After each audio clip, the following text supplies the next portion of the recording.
Hello and welcome to another episode of Botanical Rebellion. I'm your host, Misty Blue Day, and I am recording from my bathtub.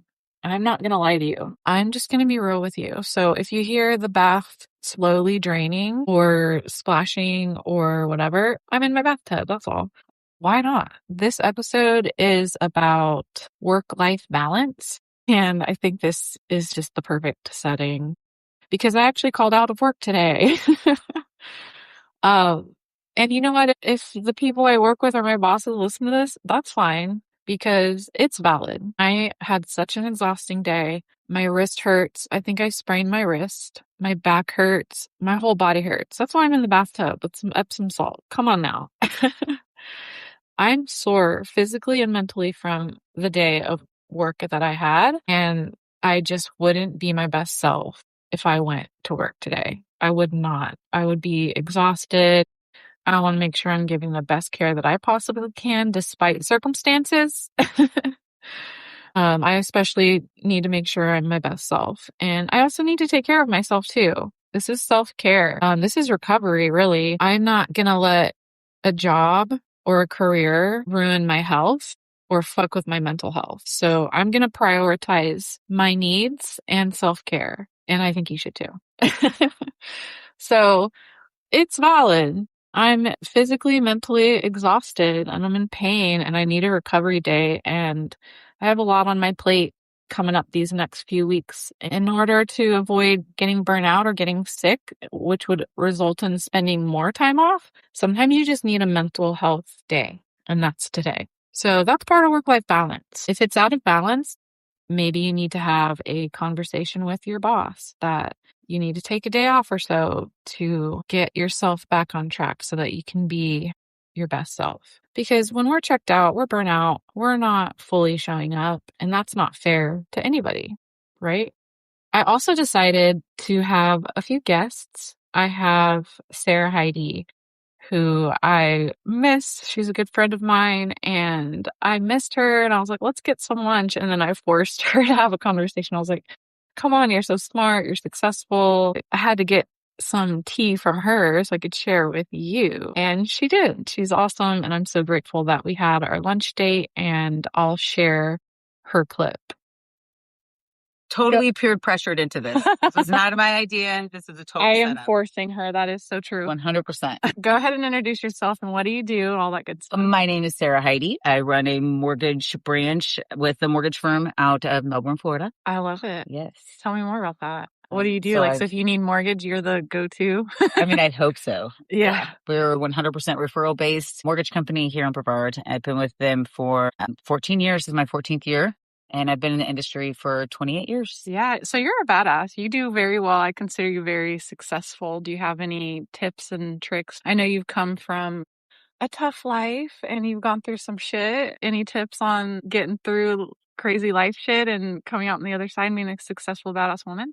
Yeah. You got to respect the hustle. Like, I know that very early on being a teen mom, I remember basically having the ultimatum of keeping my child and giving her for adoption. And everybody said that I couldn't do it, that I wouldn't be able to raise her on my own. And you're like, fuck you. Yeah. And well, my sister was a teen mom, so she was just a few years older than me and had my nephew. And I really just wanted to prove to everybody that I could. And I love that. Sometimes that spite is the fuel. Yeah, 100%. Tell me I can't do something and I'm going to do it and then some. So hell yeah, I love that. So that, kept the hustle. I started out working for a telemarketing company. The telemarketing department of a mortgage company, and that got my foot in the door. And I remember being pregnant with Taylor and hiding it from them, and they just thought I kept getting fat.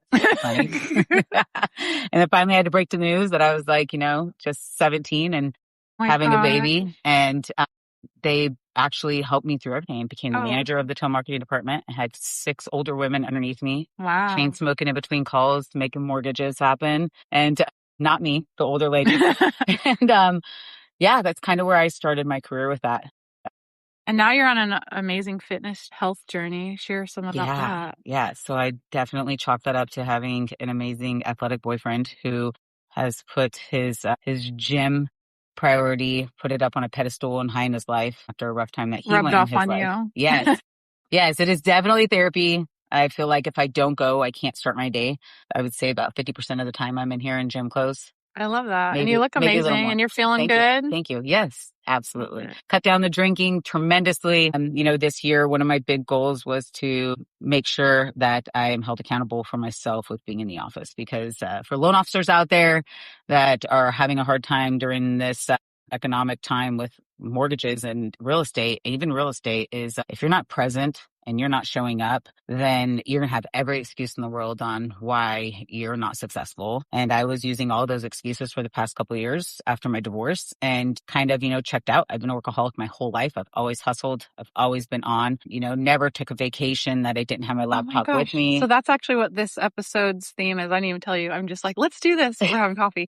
It's work-life balance. So what's your thoughts on Oh man, work-life I always balance? thought I had mastered that. I always thought that I had mastered these weekend getaways, when I was married with the family, and I'd take my laptop, and I've always thought that I had this, perfect family vacation and that there was no interruptions, and I could look back at so many photos and so many things and see my laptop out. And I Oh remember shit. being late to things and taking work calls and never having, where I truly feel that my foundation now is so much more structured, because you have structure in the office allows you to have structure outside, and knowledge. So the more loans you do, obviously the more educated you get and the quicker things can go. Yeah. So over the past 14 years with the mortgage firm, I've progressively just been able to, pick up and have my laptop and go somewhere.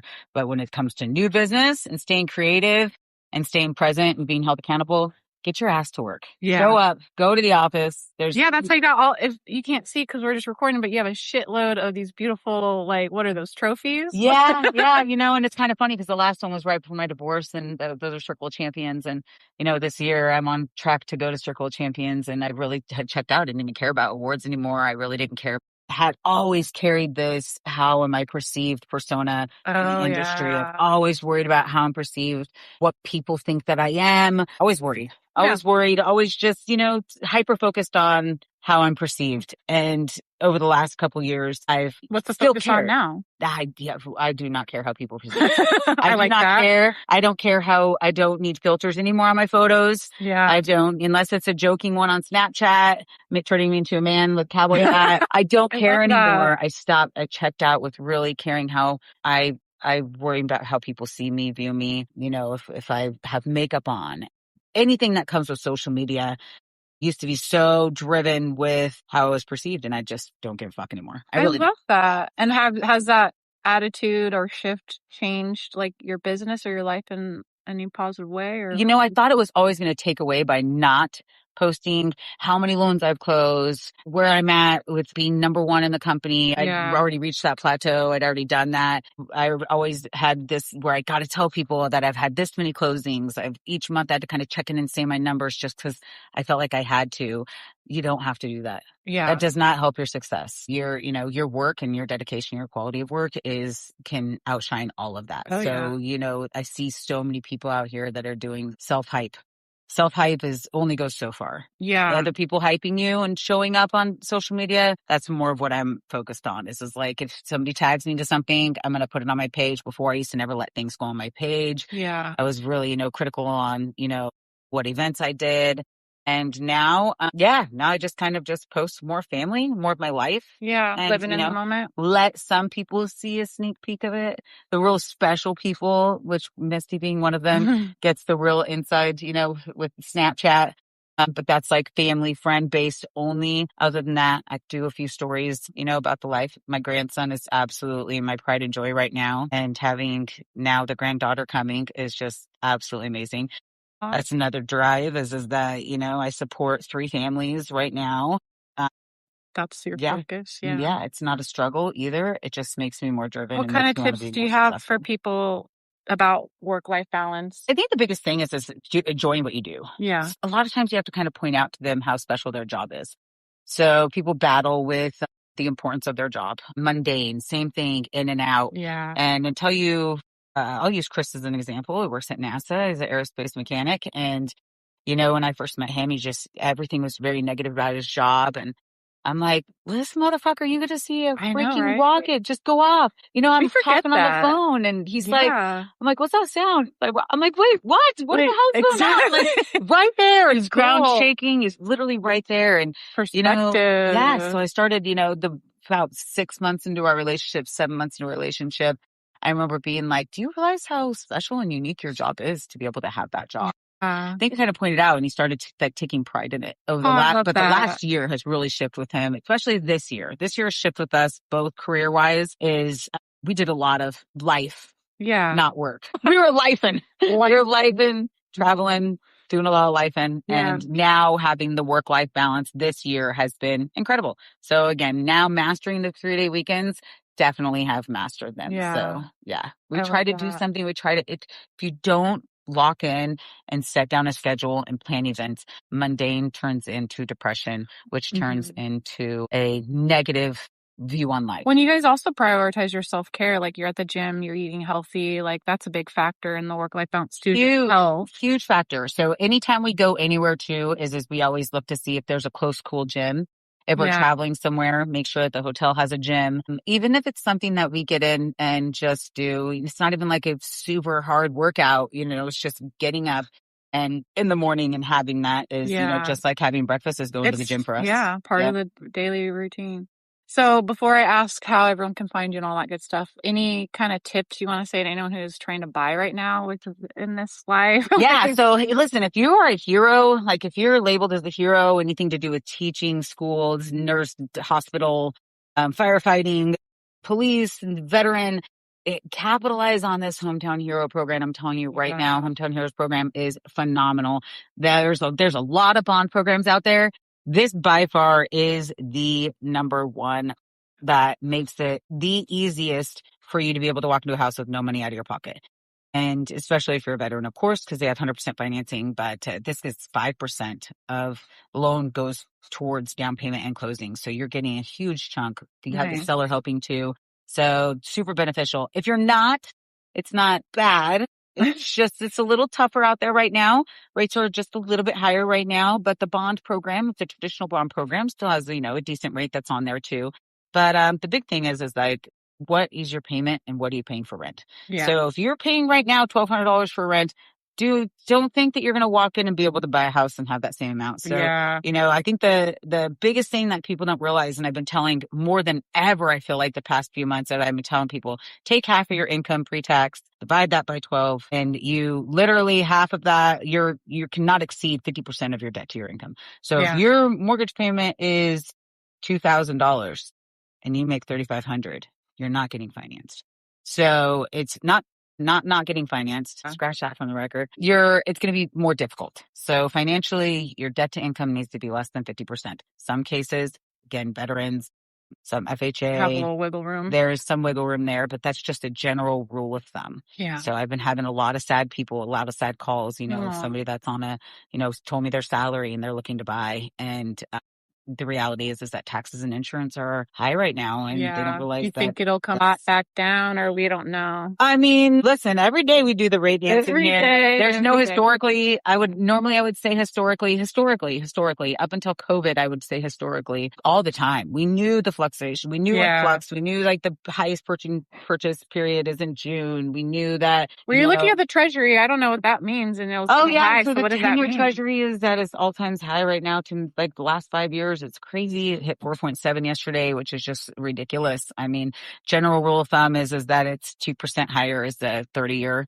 and it's shot up. So since the war happened, March 1st, it went up, but pretty dramatically. It's up, about 0.75%, and that's on the 30-year, and it's affecting everybody. So it's kind of kicking out a lot of people. In the meantime, if people are wanting to kind of wait a little bit, what are things they can do to improve for later on down the road? So we have a bunch of things here. So we have a program that will help you with your credit score. So if you think you're on the cusp of like not knowing what your credit score is, a lot of people don't realize that sometimes it's the simplest thing. I have somebody right now literally just did a rescore on them. So they were 620 hero teacher, and did ran her scenario, and it was literally bringing a credit card down from $720 to $420, and it brought her up 25 points. Whoa. And we did it in 3 days. So that was Okay. start to finish, from her making the payment, getting the proof, sending it into the credit company, got her up, and now she's making her offer. Hell yeah. So yeah. There's So little things. I think that if you know you're going to question buying within the next year, start with your questions now.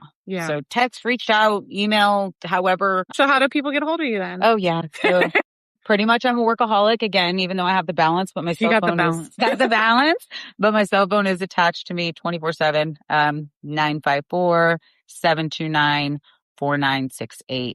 And if you just want to apply without a phone call, it's super easy. www.sarahhidy.com.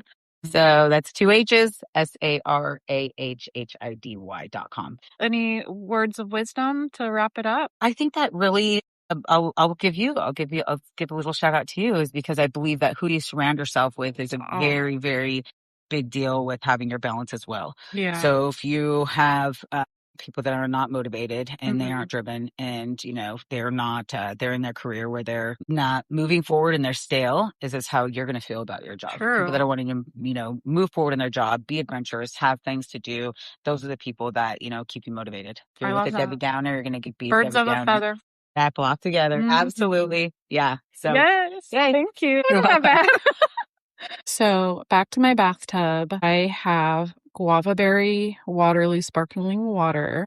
I got to have multiple drinks, right? And then I've been addicted to this banana nut bread coffee. They're the pods. And I love my French press. I love my mocha pot. But when I have to get up at 5 a.m., no, I'm just going to use the easy shit. Okay. That sleep, those extra few minutes of sleep are more important to me. And anyway, so today I use that, but I put some acai chunks in my coffee cup. So the hot coffee just melted that into my drink, a little tiny splash of sweet cream, Chobani Greek creamer. That's just so simple. It's like sugar and milk and simple ingredients, which I love. Little cold foam from Aldi's on top. I'm in heaven. I also have a cookie and I have a couple books. I plan to be in this bathtub for a while. I'm still in it now. So I have a lot of announcements to make that I guess I'm just going to tie in with the theme, work-life balance.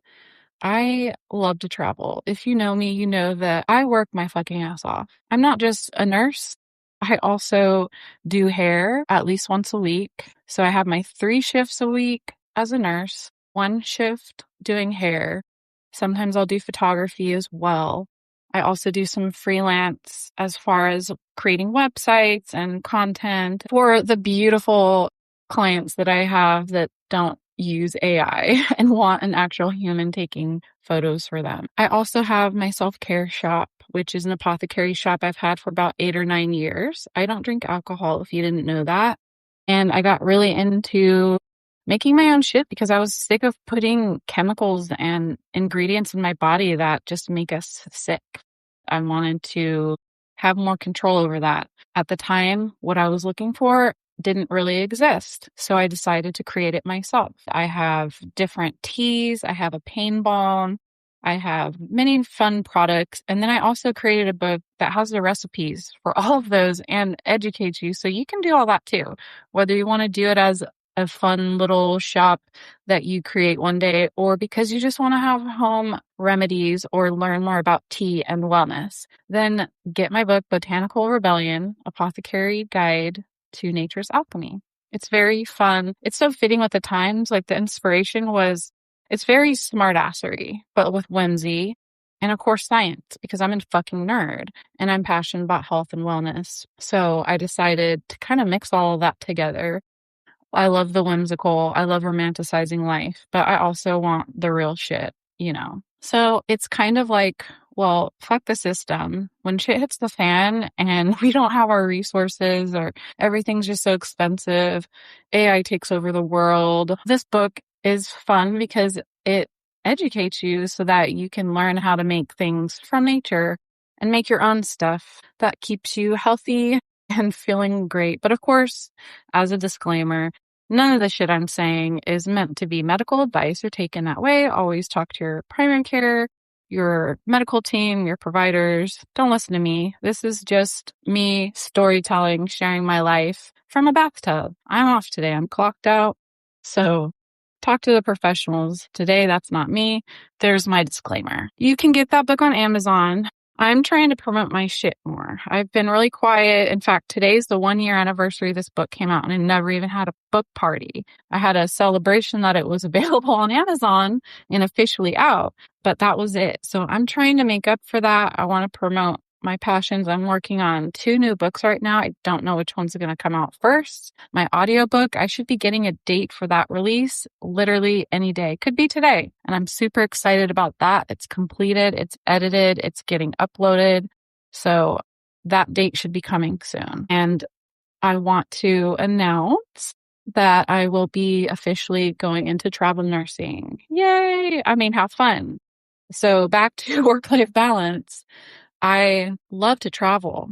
I always have. I've grown up with that environment. My dad was a bit of a nomad, so we moved all the time. I was a new kid in school every fucking year. It was terrible, and that's a whole other story, but I moved all the time. I lived in Southern California. We lived in Portland for almost a year, but then they missed the weather in Cali, so we went back to California and then decided to move to Missouri. So the entire family all migrates to Missouri thinking that's going to be a lot safer and a better environment to raise this big pack of kids. So pretty cool though, but a big chunk of us moved to Missouri over in the Southwest region, and I grew up there, went to a lot of my school years there in Missouri. And then when I was 16, we moved to Florida. So ever since I became an adult, I've stayed put in the same county, minus going to Missouri for a short stint. But it was fun to see the weather and the season change. And then I came right back to Florida.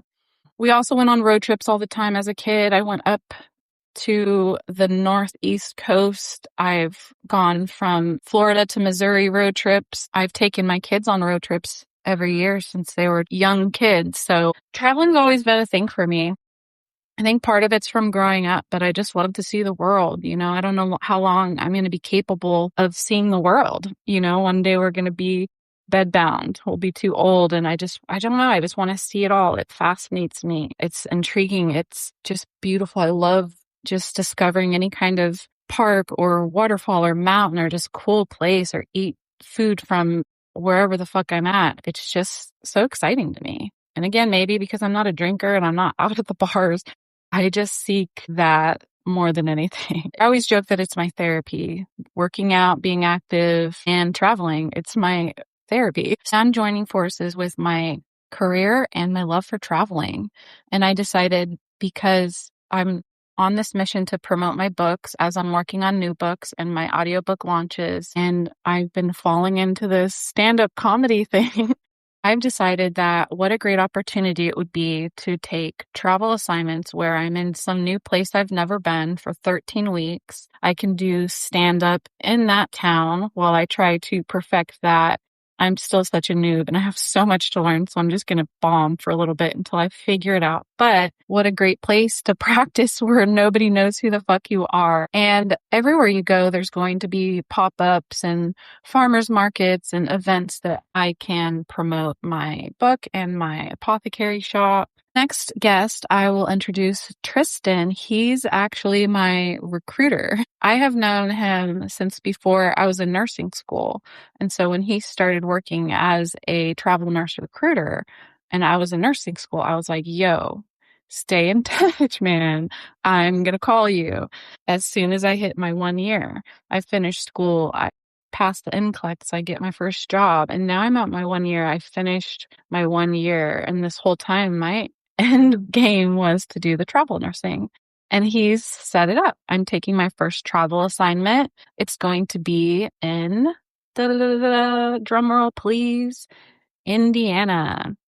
It'll be a little outside of Indianapolis, 3 hours from Chicago, 2 hours from St. Louis, and it'll be a 13-week assignment. I'm really excited. I've never been, and I've already been looking into farmers markets in the area and some cute fall events that I could set up. And then next, I'm going to start browsing the comedy scene out there so that when I get my schedule, on a day off here and there, I could also focus on those things while promoting my books. I have Tristen introducing himself and his view on work-life balance, as well as how you can reach out to him if you are a nurse and you want to do the travel nursing. And make sure you let him know I sent you. He's great. He will keep it real with you. He will get shit done. Here's Tristen. Hey everyone, my name's Tristen Gaskins, and I am a travel nurse recruiter with Medical Solutions. I work with everyone pretty much in acute care and helping them find travel assignments that not just fit their career goals, but also their lifestyle as well. One thing that I really practice myself is maintaining a healthy work-life balance. Recruiting is definitely a lot. It's pretty much 24/7, but I make it my priority to kind of step away when I can. I recently went on a cruise, and I take little trips like that to kind of help me recharge so I can come back 110% for both you guys and myself. My biggest advice is honestly actually take time to schedule something for a vacation or give yourself a break. What you guys do is really hard, and what pretty much everyone does in the world whenever they're working all the time. It's hard. You need to take care of yourself, and that's a lot more important than your career. I think one of the biggest benefits about traveling is the fact that you're kind of able to do that. You only are usually typically at an assignment for about 13 weeks. You get to choose if you want to go somewhere else after that, take a break, maybe a little vacation, or even extend if you really like the facility while earning a lot more pay. So definitely take advantage of traveling if you're interested in it, because it's something that can really help you out. If you're ever curious about travel nursing and want to learn more about it and how it works, I'd be happy to help you. You can find me on TikTok and Instagram. My TikTok is Tristen_Gaskins, and then my Instagram is Travel with Tristen. Feel free to reach out to me, and I'd love to get connected.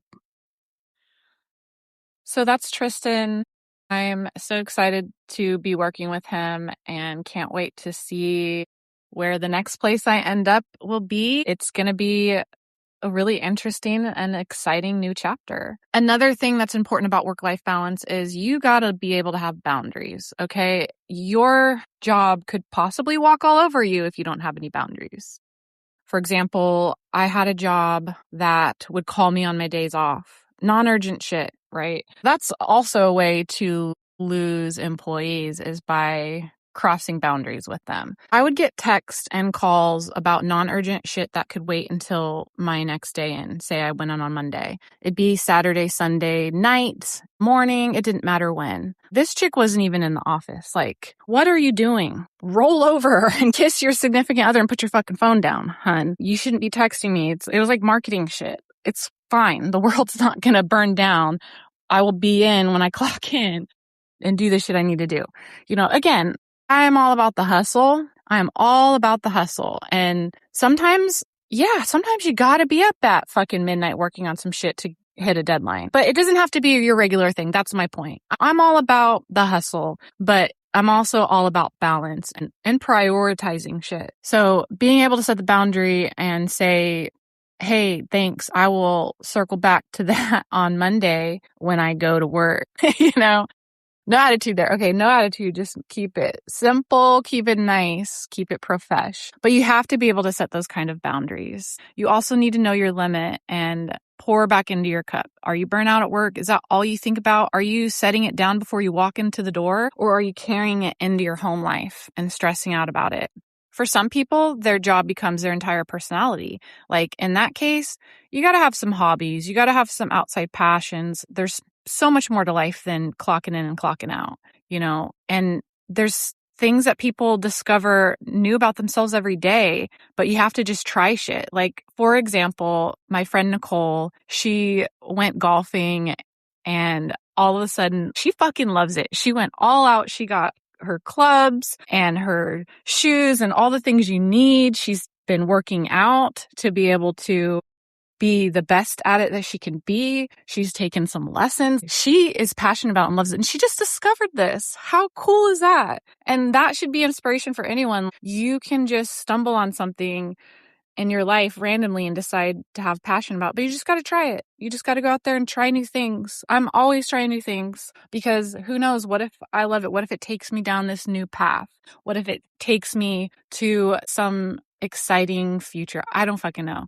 Or not, but at least It's important for me to have creative things that I focus on stay active. Sometimes it's a really tough balance. If I have a rough week where I didn't really give myself enough time for recovery and joy, then you are going to start slacking on some things or other areas in your life, whether it's your relationship, whether it's your diet, whether it's your gym routine or your social life. Something's going to go if it's out of balance. If you're putting too much into the work cup, one of those things is going to drop off. You're going to stop going to the gym. You're going to start door dashing. I'm fucking guilty as fuck on that. But I also try to give myself grace and get back at it. When I start slacking, my first thought is, okay, where am I fucking up? What can I fix? I'm checking myself before I wreck myself, which maybe I already did wreck. Where is the area that I'm slacking? Perhaps I'm overwhelmed with all of the shit I need to do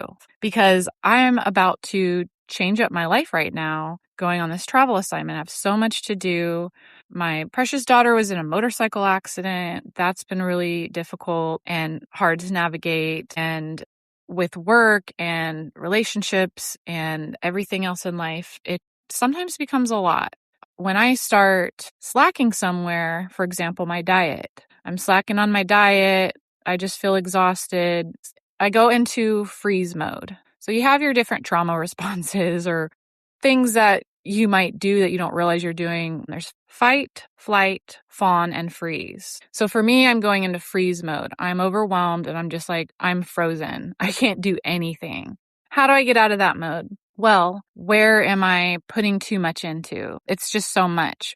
When you feel overwhelmed, even though when you're in freeze mode, you're kind of like, oh my gosh, I'm being lazy. I'm so unmotivated. But it's because your mind is just like racing and that's where your energy is going. So how do we stop racing our minds? For me, I like to write a list. Okay, I'm getting it out of my brain. And I'm taking it out of my brain and I'm putting it on this piece of paper. I won't forget it. It's written down. And then I can kind of take it off my mind and let it go. Another thing is, for example, today, I need to fucking rest. I needed rest so bad, or I'm going to get sick, or I'll get a migraine, or I'm just going to drop the ball in other areas and not get the shit done that I need to get done. I need to rest. That needs to be prioritized. But I also have so much shit to do. So what's the balance? I set an alarm for 3 p.m. and I'm allowing myself to do whatever feels right. I just took a bath for like an hour. I'm recording a podcast. I've had coffee on my porch. I did check my emails for a little bit and sent a couple text messages, but for the most part, I'm just kind of dilly-dallying around and doing whatever feels good to me. And I'm going to fuck off until 3 p.m. And then at 3 p.m., I've rested. I've done the things to just kind of decompress and recover from the last couple days. And at 3 o'clock, I'm going to start working on things that are on my list. And that's how I find balance. I'm allowing myself the opportunity to rest without shaming myself or guilting myself, which is something that I've done in the past. These are just things that work for me, and everyone's going to have their own thing. But all you can do is try and see if it works or not. That's the whole fuck around and find out system. So fuck around and find out. Try something different. Set an alarm. Make a list. Maybe you need an accountability buddy that is going to be on the phone with you or come over and yap together while you're being productive. You want help cleaning your house and you just can't get motivated? Maybe, again, have a friend come over, make lunch, and they can just sit there and yap while you clean out your kitchen. There's ways to try to make those kind of attempts so that you can achieve those goals and find the balance. For me, it's helpful to figure out what state I'm in. I learned that I'm in freeze mode. Okay, that's feeling kind of in a funk, a little bit depressed, unmotivated, just blah. Everything feels daunting. I'm in freeze mode. How do I get myself out of freeze mode? I need some self-care. I need to do some things that bring me joy because life has been really hectic as I have all of these things going on at the moment. In order to prevent burnout, I have to address these things. I have to have a level of self-awareness to understand what I need. I also have to have the discipline in order to do the things that I need to do and to keep myself in check when sometimes that shit's hard and I don't want to do it. For example, I'm exhausted. I was on my feet for 12, 13 hours yesterday. I hurt my wrist. I'm physically it's been rough, but guess what? I'm going to work out tonight. Whether I go on a run at sunset or whatever I end up doing, I'm going to do what I need to do to stay active, to keep my body moving, to feel the best that I can.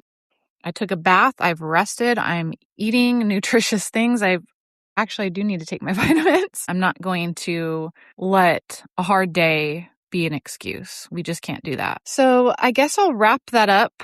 I've dropped some announcements. We talked a little bit about work-life balance and had some suggestions from Sarah and Tristen. And I am excited to continue to make some new podcasts. I'm going to try to do more. But again, if I don't, I'm just lifing. I'm living life, and but I'm going to do my best. And that's all we can do, right? Sometimes our best on some days is just a little bit, but we just got to keep doing it. So show up for yourself, give yourself some grace, write that shit down, go touch some fucking grass. And thanks for listening. Be sure to go to my website, Misty Blue Dream. That's MISTIBLUDREAM.com.